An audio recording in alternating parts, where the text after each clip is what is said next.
Well, hi, friends, and happy Friday to you. A warm welcome to all of you joining us live today. We're thrilled to share really some unique highlights with you, some tech highlights, some financial highlights. For those of you who are brand new to the show, welcome to In the Loop with Winnie and Greg. Today's episode, we have a lot of fun topics about, technology. I think there's a robot or two. But for those of you who are brand new to the show, welcome. I'm Winnie, your longtime financial pro, CNBC council member, Forbes contributor, and of course, host also of Level Up, which can be found on NASDAQ, Amazon Fire, just to name a few. And of course, we are here with the extraordinary one and only Greg Nibbler. Hi, Greg. How you doing this week? Hello, I am doing great. It is really good to be here on a Friday, and thank you everybody for joining us too. Whatever platform you're on, it's always great to have everybody hopping in here. Like when he said, we've got some tech news. I am going to spoil it. We do have some robot talk coming up. So that will be happening. Of course, that's pretty much every week. And of course, Winnie's got all the financial news. But if you don't know, I'm Greg Nibbler, a longtime tech reporter, now a reporter and producer for Fox 12 Oregon. And yeah, it's awesome to be here. It's also, I will say, I know I always talk about the Portland weather too much, but it's really nice today. So like everybody's in a really good mood. So that's great for us here. We're getting sun, but it is nice to have everybody here, like I said. And if you have comments, questions, anything throughout the show, feel free to drop those in there. There's Winnie commenting right now, and anybody else who has anything they want to share with us, feel free to join in. We're live, we're here with you, but we always do start off though with Winnie telling us how everything's going in the financial world, which is great because I don't know what I'm talking about when it comes to that. So I look forward to Winnie telling me. Well, I feel like, Greg, after, us being friends for so many years, I feel like you know a lot more than you think. And yes, I am. If you see me looking down, I am actually typing comments to our visitors live. I see a lot of folks joining us on all the different platforms. And yes, Greg, we've got some financial news for you. I'm going to just start with the market currently. I wish I had better news. It's kind of like this, kind of not so great, kind of great days. So I'm going to share with you what we're at currently. Dow is up 240 points now. NASDAQ, though, unfortunately, is down 213 points for those who are tech fans like Greg. And the S&P 500 is currently down 23 points as well. And of course, the market hasn't closed yet, but, one of the big themes that we're seeing this week that continues to put pressure on the financial markets, of course, is the geopolitical tensions that are occurring because of the conflicts happening in Iran. And of course, there was some overnight Israeli strikes to counter that. And traders seem to be or investors seem to be somewhat disregarding some of that news. So we're seeing some positivity on the Dow. Certainly, NASDAQ is still under a lot of pressure.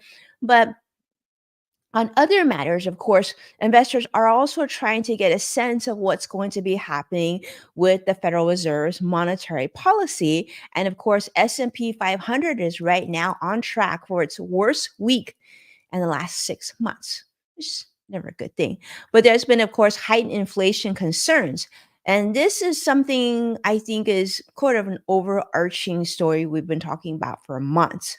But the big news that I will share with you now is that the potential for rate cuts in terms of inflation, and what that would mean is like if rate cuts could of course impact if you are looking to buy bonds, or if you're looking to refinance or buy a home where interest rates are very, very important.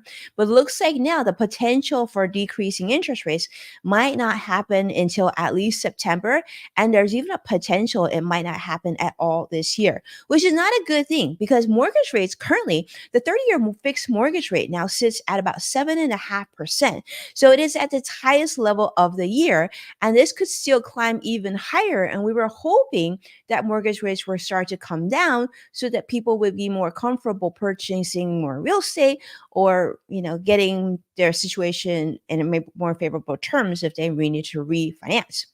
But that's where we're on that. But here's the thing, I'm going to continue on because we've got some stories that I want to share with you. And of course, I also want to see and get a feel of what Greg thinks about these as well. I want to talk about TikTok for a minute. Now, Greg, I'm going to guess that you probably are a little bit more aware of the TikTok things that are happening, but I'm going to share some things if you don't know. TikTok, for those of you who are joining us live, is now really working hard to try to help with their own personal PR, if you will. They're doubling up on ad buys to try and fight potential bans here in the United States as Congress is trying to fast track legislation. Yeah, so TikTok spent over $2.5 million in TV ads since last month alone. So they're spending like $4.5 million on a campaign to combat a potential US ban, trying to use social media and media pressure to say, like, hey, let us do our thing. What do you think, Greg? Like, have you been following the story? Yeah, yeah, I definitely have been, at least as far as the potential bans, because you see there's a lot of actually across the aisle too, a lot of politicians are wanting to ban TikTok because of the idea that the Chinese government can get a hold of everybody's data and then use that for whatever they want to do. TikTok's stance is that all of the servers are here and that the government doesn't have access to it. But there's this whole fight that's been going on about that. And you have a bunch of state governments too that are trying to ban TikTok. I mean, an entire ban will be difficult to really implement, I feel like, but it's something that could happen. So it makes sense why TikTok's spending a bunch of money to try to combat that. And ultimately something's going to happen, whether it's either TikTok will eventually get banned, or they're going to have to sell off the US side of the company so it's separated from the Chinese side. That's what the US government wants. So I don't know. It's one of those things I feel like eventually is going to happen. And it's just kind of up to I guess the US government, to decide when they want to try to implement this. Yeah, I mean, that exactly what you said. I mean, and I Yeah. want to say welcome. I see our Ernie Lee on LinkedIn joining us live. Thank you so much. He's saying bring on the robots. Yeah, don't worry, Greg will deliver that for sure. Stay tuned. We're gonna be there in just a second. But yeah, I mean, Greg, 150 million US users of TikTok. Yeah. And I feel like TikTok is not only just a social media platform, it's a culture now, right? So they're It's huge. using these hashtags, keep it, and and keep TikTok. They're trying to get that. I mean, it's obviously trending because we're talking about it on the show. It's actually featured on CNBC as well. It's like, all these ads trying to put pressure so that ByteDance, TikTok's parent company, is able to continue to have it live and breathe here in the United States. But I'm with you. I do think it's not going to be like one way or the other. I imagine this thing is going to unfold where TikTok itself, like the access and the tool and the social media, will still live here in the United States, but the ownership will probably need to change hands based on the pressure that we're seeing. And the fact that they're trying to like speed this up. So means this is really serious, right? Yeah. Yeah. It's happening all over the country right now. And so the fact that it's finally getting into the federal government level means Mhm. I could see this not happening though also until after the election, honestly, because of the fact that just for campaigning purposes, I don't know if anybody wants to be the one that shuts down TikTok and ticks off 150 million users right Uh-huh. before the election. So I could see it being delayed until like January, just for that reason alone. And I think you're right, Greg, because one of the things that they said in the CNBC article in particular was that, they're showing that there's quite a bit of Senate support for legislation. And they're saying that TikTok is actually targeting certain Senate, politicians who are vulnerable for reelection in their states, and just like spending significantly to influence sort of public and political opinion in those particular states. So this is almost like a case study of like political pressure being put on by the forces of social media, which Yeah. we know that that was a big theme in the 2016 election and onwards, right? And like we know, we have a big presidential election occurring this year as well. It'll be interesting to see um, how this will continue to unfold. It's a big story, but Yeah. yeah. Yeah. It's huge. It's huge. It definitely will be. There's a lot of very strong opinions one way or another on that. There are, right? So you and I, we're gonna have to continue. We'll continue to be on top of this story. Anybody else who has insight on this, or those of you who are watching us live and you're saying we need to put this on our radar, definitely send us a message. Send it to Greg and I. We would love to get a sense of what's happening on the TikTok story. Now, speaking of stories, I want to share this other one with you. And I know yesterday I talked a little bit about Tesla and Elon Musk, but this is a big one. And I'm sure if you haven't seen this already, it might make you pause a little bit. So this is shared on CNBC, of course, by Laura Condolly, talking about Tesla has now voluntarily recalled almost 4,000 Cybertrucks due to what they call a trapped pedal issue. This was highlighted, in fact, on TikTok by an owner named Jose Martinez, saying that the problem involves sort of in Cybertruck's accelerator pedal, that there's a pad there that could detach and actually become lodged in the interior trim, which would lead to unintended acceleration. So, Greg, this is not one of those like, system-wide updates, recalls where they can set it through the internet or Wi-Fi, but this is one I'm guessing that Tesla's service departments are already planning to replace or repair these pedals at no cost to Cybertruck owners. So talk about 4,000 vehicles going back into the shop. Yeah, that's a lot. And again, not a great PR moment for the Cybertruck because it has not been getting a lot of good publicity anyway, or it doesn't seem like that. Not a lot of great reviews. And having this, I mean, a pedal that could get stuck. I mean, that's terrifying. That If is that could, terrifying. yeah, if that could happen. So, I mean, I'm glad they did figure it out and find it and fix it. And other vehicles have recalls that happen as well. But it's like one more little thing there, just adding on with the Cybertruck. And I don't know. I used to say, I thought we both used to say that we wanted one. I think I'm good right now.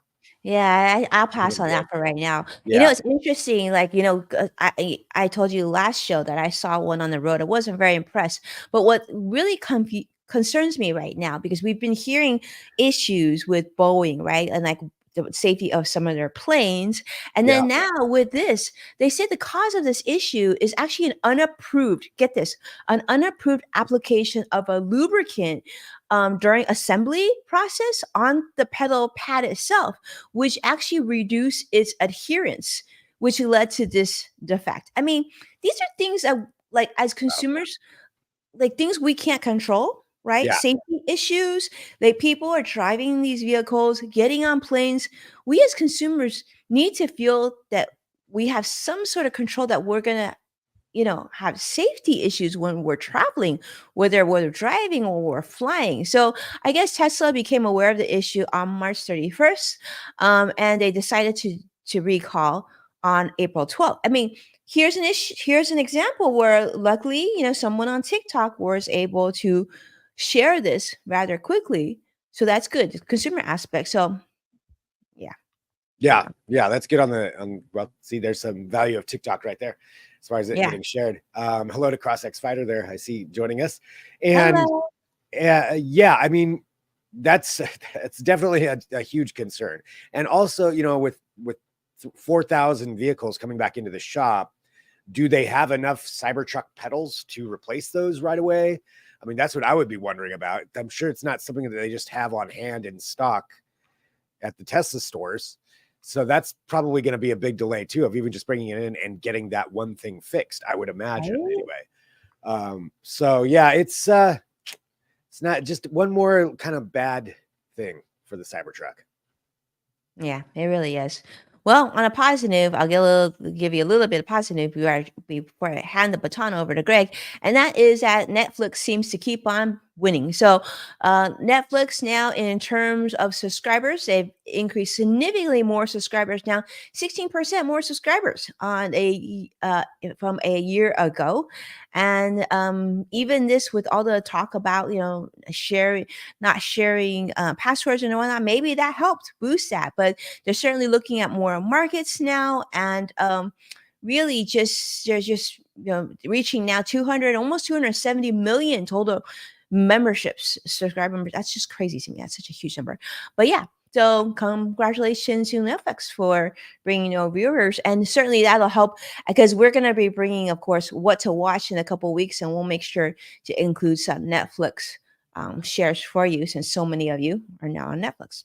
And that's it, Greg, for me for this week. All right. Well, I've got a couple of things Okay. to talk about here on the tech side, but really a lot of it is going to focus on artificial intelligence, AI, which now we're all familiar is showing up all over the place, and there's yet another AI learning module for you to now mess around with, and that is Meta's AI. So it's been around for a little while, but it's now being incorporated in a much more robust way, and it's got its own website that you can go to if you so want to.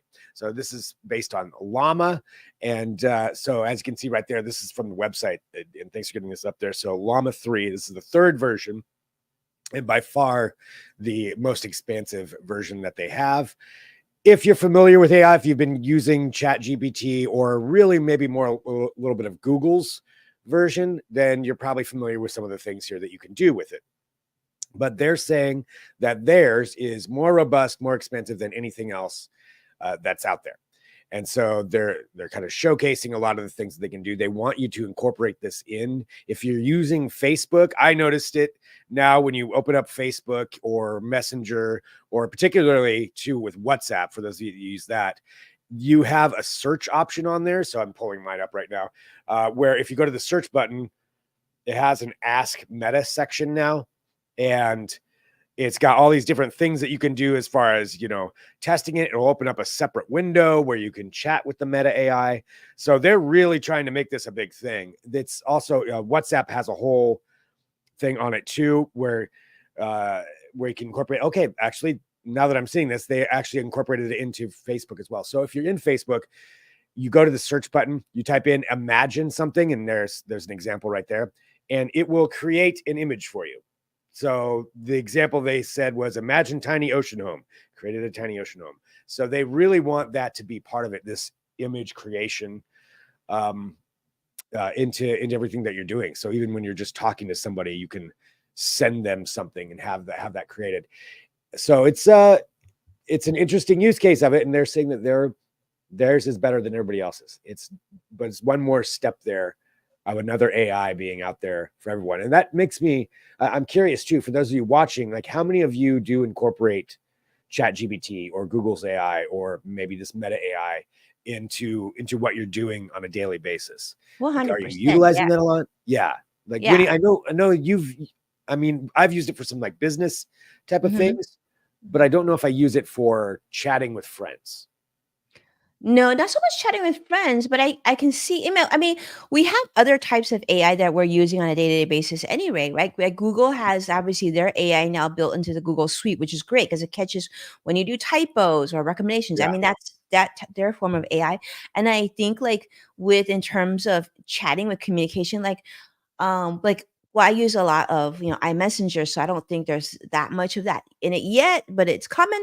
Yeah. But in terms of like, I know you're like, I see that smile because it's probably not yet on the Android side yet, right? I don't know, maybe it is, but like in terms of Facebook, it is cool that you can, that it's built in and you can add imagery rather quickly. I do think from a business marketing social media standpoint, I think this is cool, right? Because as we know, so many times businesses need to create content almost on a constant basis. If they can do so quickly, then great. The only issue that I'm concerned about, Greg, is the sort of the dilution of the originality of this. If everybody can do this, then we're Yeah. just gonna be like, it's probably AI. Okay, and just move on. Yeah. Right. I mean, that's totally it. It's, where do creative people then do now? Yeah. It's going to be, once everybody's going to be doing this constantly, if that's is the way this is going to be going, and like creating these, having AI create these images, it does feel like it's going to get kind of like watered down,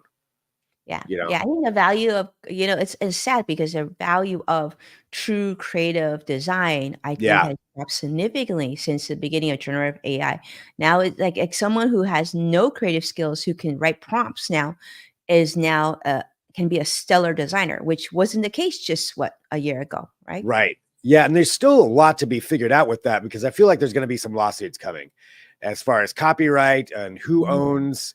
If the AI creates the image, then who owns that image? Is it just free for anybody to use? Is it the person who put in the prompts? Is it the AI company that created that module, or or is it the people that it's based on? Because a lot of this, it's based on real artwork or photos or something. So does it ultimately go back to them?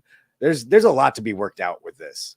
I There's think a lot to be worked out. I think what I've been seeing, Greg, is like, especially with these AI tools and these creative tools where you can create designs and whatnot, logos and pictures and stuff. One thing that it can't do just yet is to actually, stick a real life person that into the imagery. So it's everything's still very like abstract, and like if you make an image of a woman, obviously it's a fake woman. It's like a real woman, right? Um, but it'll that's I think the whole lawsuit thing is I almost think it's already too late because yeah, I think, once we can, let's say, for example, you and I, let's say we're creating imagery for our own stream or our own show. We're going to want to put our picture into it. And there's going to be a point where they're going to allow us to upload our own photos. But I think the whole lawsuit thing, like I know New York Times tried to do that with content. I feel like the AI is already growing too fast to go backwards at that point. What are you gonna do? You're gonna sue it.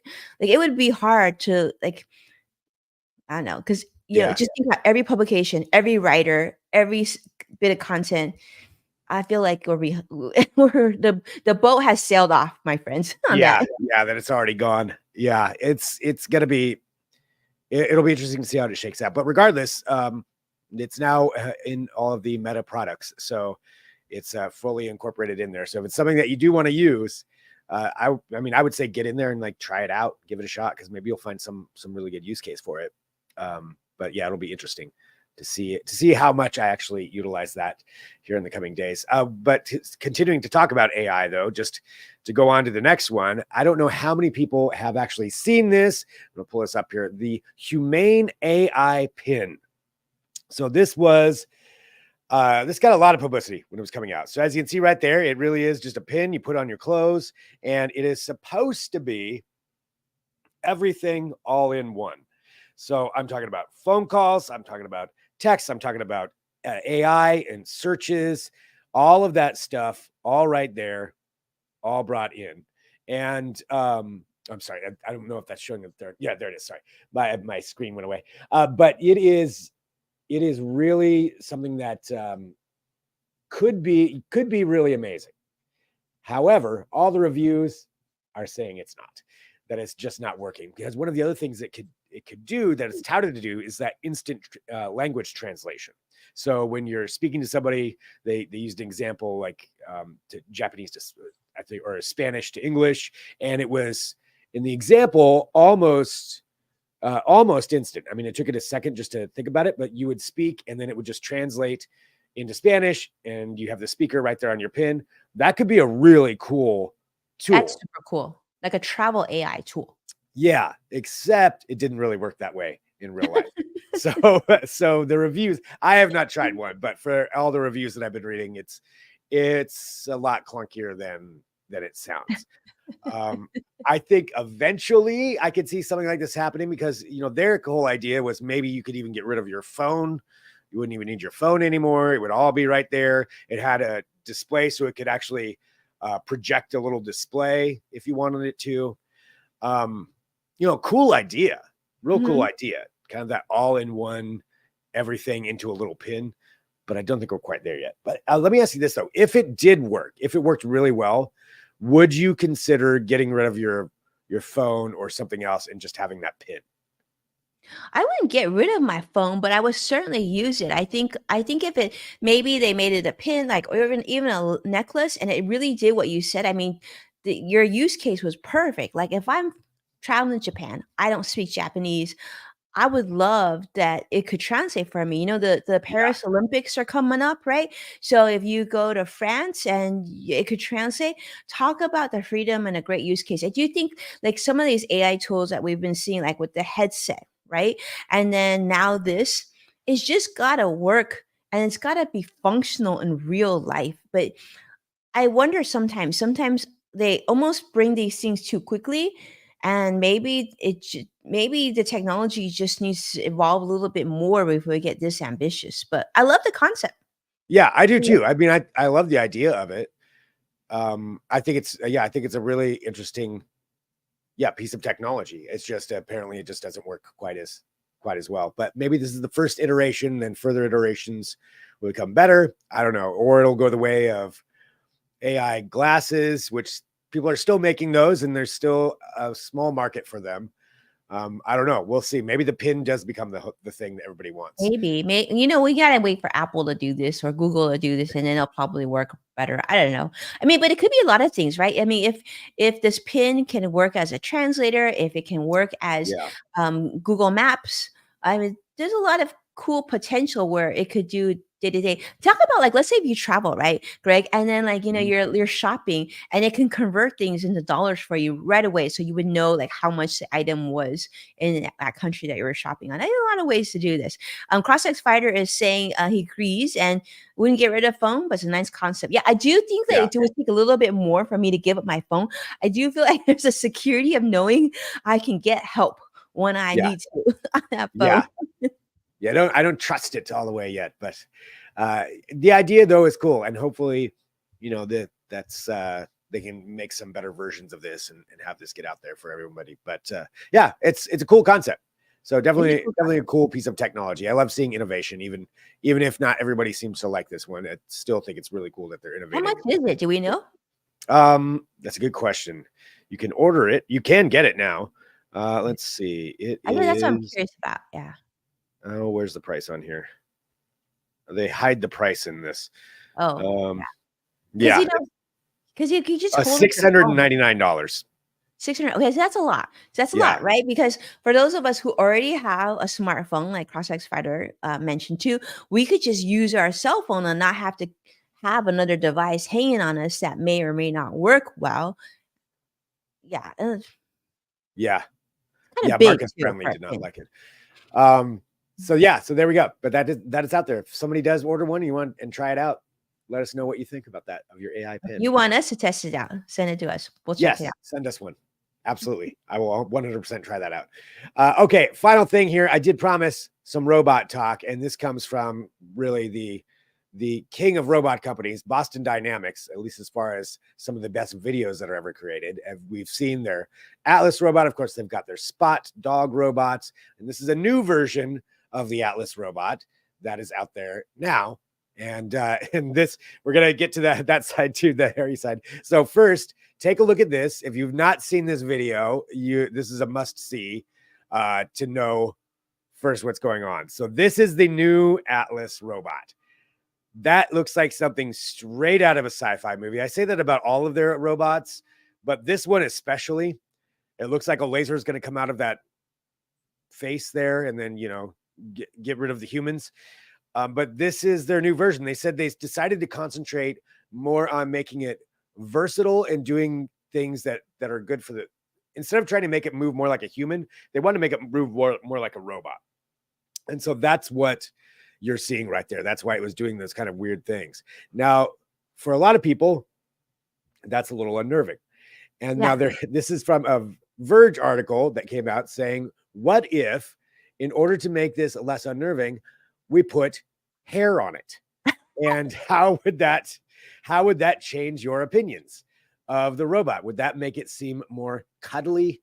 Would it make it seem more like an animal, something more familiar, less of that? Fairy robot. That's a very robot right there. That is It is a very robot. straight out of a sci-fi movie. that Yeah, robot. I just I think posted it's that this. part right there. It's the legs doing that, which is just so inhuman. It's crazy.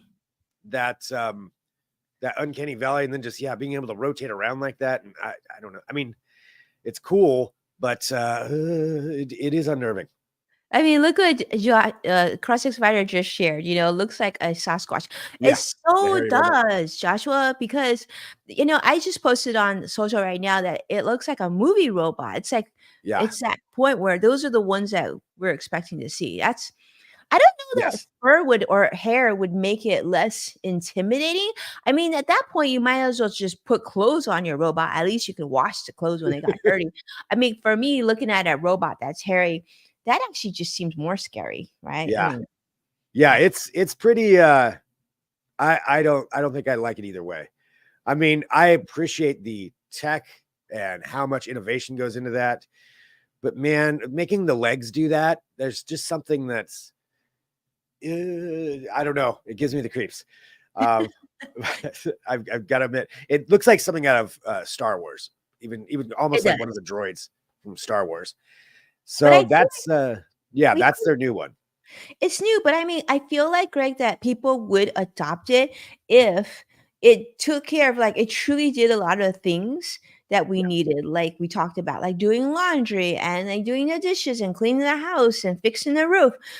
And maybe as humans we could learn to not be scared of it because it could do those sort of things. And it had, like, if there was some way to, like, limit its involvement, so it's kind of like our iPad. Like, we're not scared of our iPad, right? Because we know, like, when the system updates are happening and we know what it can do. So I think with robots it would need to be the same thing where we could control what apps we put in it, and yeah, maybe it'll be okay. Unless, I don't know, I say that, but then, like, I know, like, Greg, I'm sure you've been hearing about this too. There are so many issues right now with cyber risk, right? We heard like multiple states had issues with their 911 system recently. I know a yeah. lot of financial industries are getting hit right now hard, and like so I think it's reasonable for us to be concerned. Yeah, absolutely. For especially when it comes to that, as far as being able to hack things or cyber Mhm. threats or anything like that. So this one's not going to be one that's out there roaming around in your neighborhood anytime soon. But still, I mean, it's still really impressive tech of what they're doing with it. I will again. It all comes down to, will it do my laundry for me? Will it do the Do dishes? dishes, do dishes. And will it get up on my roof and clean it off for me? So if it can do all those things, all right, I'm on board. I can get over the creep factor. It can wear a Do you hair suit feel if I like, want. I mean, Greg, that's the thing I'm wondering about. Do you feel like, I feel like, you've been sharing some really cool robots. I almost feel like there's an invisible wall of, like, until it breaks through that invisible wall, that it becomes mainstream. That Yeah, most people, number one, can afford them, and yeah. most people want them. There's that demand issue. So do you feel like most people are concerned about the hacking and security risks, or do you feel like it's really more the price point? Because that's what I'm thinking. I'm thinking it's mostly price point at this point.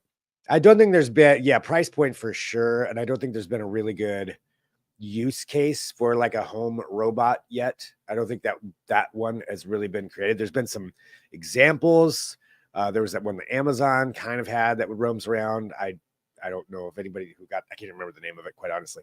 But yeah, there hasn't been that one that does enough at a low enough price point and is available that for it to really break through. I mean, you look at even things like like robot vacuums. Mhm, Now a lot of people have those, but mhm. it used to be that was a very exclusive thing. That was hard to get. Now they're still not cheap, but they're much more affordable if you do want to get one. So it's going to have to be something like that, where it's going to have to be mass manufactured and shown that it really does accomplish something at home for a reasonable price. Yeah, And then agree. and then we'll all get our home robots.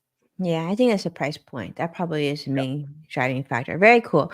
Well, thank you, Greg, for sharing that. That was Yeah. amazing. Yeah. Yeah. So always interesting. And like we always say here too, if anybody has any ideas or see something cool, please feel free to send them to us. Because I always love seeing that. And I really like it when people do send me like, hey, here's a cool weird robot that we just found. So feel free to send that over on whatever platform I'm on. You can look me up and please do so. Very cool. Yes. So share that. And thank you so much for sharing our show as well each and every week. And if you do so, make sure to tag at Greg Nibbler and at Winnie Sun. We love to see those and we love to give you a big thank you and a special thank you, of course, to Joshua, who's a very important part and supporter of our show. We truly appreciate everything that you do for us. And with that, I hope everybody has an amazing week. And I guess we'll see you back next week. And for those of you who are watching us live, tell a friend. We love to get this out to more people because it's just so much fun. We love doing what we do, right? Thank you so Absolutely. much, Greg. Yeah. Thanks, everybody. Talk to you next week. Take care.